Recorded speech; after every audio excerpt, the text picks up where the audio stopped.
Welcome back, everybody. This is the Conservative Outlaw. You are here for the no-nonsense right-side news that you want to hear. They don't want us to see it, and they don't want us to have the information, so people like me are out here bringing it to you in the masses. Make sure you give a like, a subscribe, share with your friends. It helps me out, helps the channel out, helps us get you more information. Let's get into the action.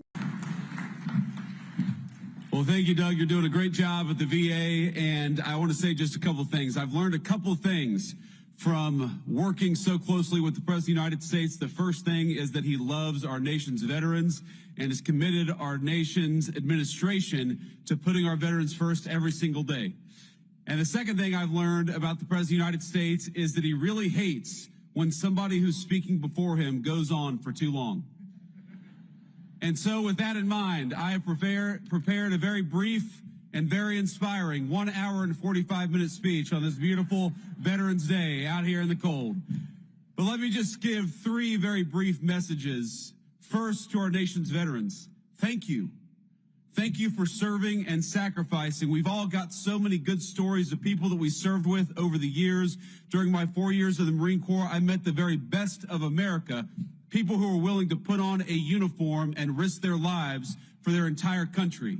Just yesterday morning, I met people who lost limbs, who lost very, very important family members, who lost their psychological health, going out there and serving the United States of America. So whether you gave a little bit or whether you gave a lot, every single person who put on the uniform of this nation deserves our gratitude on this day especially, but every day. And so from the Vice President and the entire administration to our nation's veterans, thank you for your service, thank you for your sacrifice, and thank you for making us proud every single day.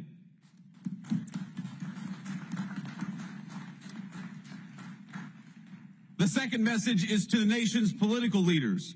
I happen to believe that the most valuable resource that we have isn't the incredible wealth of natural resources of this country, as amazing as it is. The most important natural resource that we have is that we have hundreds of thousands of young people every single month who sign up to put on the uniform and risk their lives for their fellow citizens. That is a resource we cannot squander. That is a resource we must protect.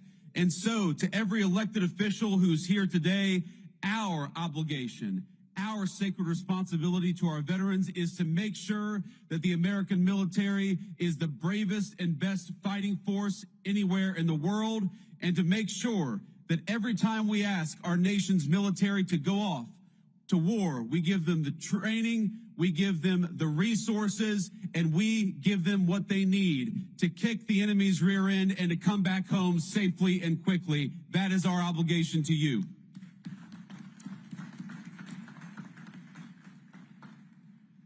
And my third and final message to the American people, I'm asked all the time how to best honor our veterans. And this day in particular gives you an opportunity, and it doesn't have to be difficult and it doesn't have to be complicated. If you find yourself at a restaurant this evening and you see somebody wearing a uniform, buy them a meal if you're able, or buy them a beer.